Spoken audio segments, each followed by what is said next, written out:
Hello friends, मैं bio with billions से आज हम बात करेंगे फाइलम पोरीफेरा के कैरेक्टरिस्टिक फीचर के बारे में जो अधिकतर कॉम्पिटिटिव एग्जाम्स में जैसे UP TGT PGT LT DSSB KVS etcetera में पूछे जाते हैं। आज हम बात करेंगे फाइलम पोरीफेरा की। फाइलम पोरीफेरा आखिर नाम क्यों पड़ा? क्योंकि ये ऑर्गेनिज्म की जो बॉडी है उसमें बहुत छोटे छोटे से पोर्स या बहुत छोटे छोटे से छेद प्रेजेंट होते हैं, जिनकी वजह से इनको नाम दिया गया फाइलम पोरीफेरा।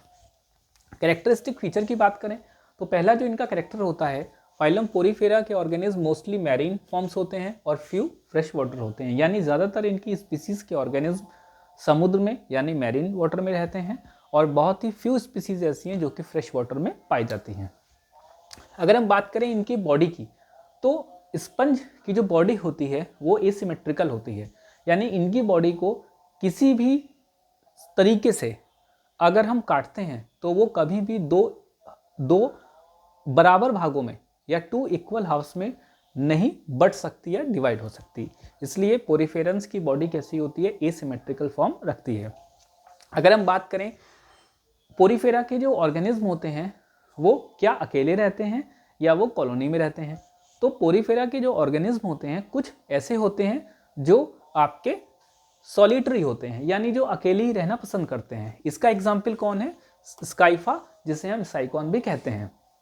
और पोरीफेरंस की कुछ स्पीसीज ऐसी हैं जिनके सभी ऑर्गेनिज्म एक कॉलोनी बना करके रहना पसंद करते हैं, जिनका एग्जाम्पल है ल्यूकोसोलिनिया। अब हम बात करते हैं पोरीफेरंस की जो बॉडी होती है वो मल्टी सेलुलर होती है।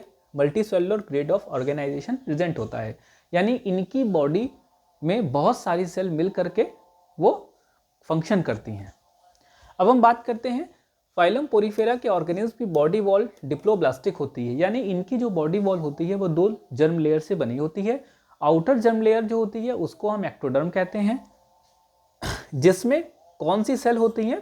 फ्लैट पिनेकोसाइट सेल प्रेजेंट होती हैं, ये बहुत इंपॉर्टेंट है। दूसरी जो इनर गैस्ट्रल सेल होती है उसको हम बोलते हैं एंडोडर्म, जिस पर कौन सी सेल प्रेजेंट होती हैं? तो कोलर या कोइनोसाइट सेल प्रेजेंट होती हैं। अब इन दोनों जर्म सेल के बीच में एक नॉन सेलुलर जिलेटिनस मैट्रिक्स भी प्रेजेंट होता है, जिसको हम बोलते हैं मीसेनकाइम।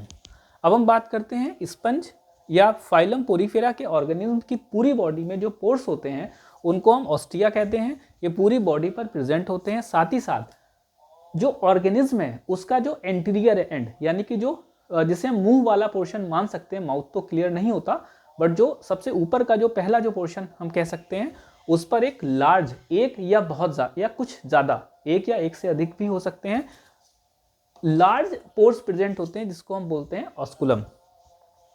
फाइलम पोरीफेरा का ये कैरेक्टरिस्टिक इंपॉर्टेंट फीचर्स होता है, इनमें कैनाल सिस्टम प्रेजेंट होता है।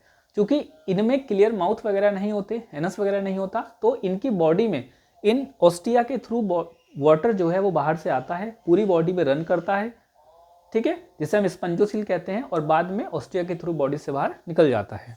अब हम बात करते हैं इनमें skeleton made of calcareous spicules और स्पॉन्जिन फाइबर। इनमें जो स्केलेटन होता है इनका वो कैल्शियम की बने हुए नुकीले कांटिनुमा स्ट्रक्चर होते हैं, जिनको हम स्पिक्यूल्स बोलते हैं या स्पॉन्जिन फाइबर बोलते हैं।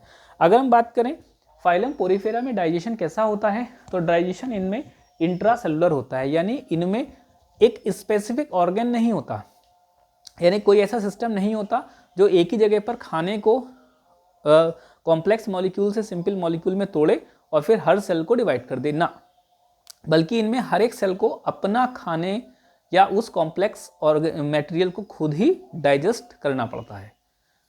फिर हम बात करते हैं कैरेक्टरिस्टिक फीचर में। फाइलम पोरीफेरा में रेस्पिरेटरी, सर्कुलेटरी और एक्सक्रीटरी सिस्टम एब्सेंट होता है, ये भी बहुत इंपॉर्टेंट फीचर है।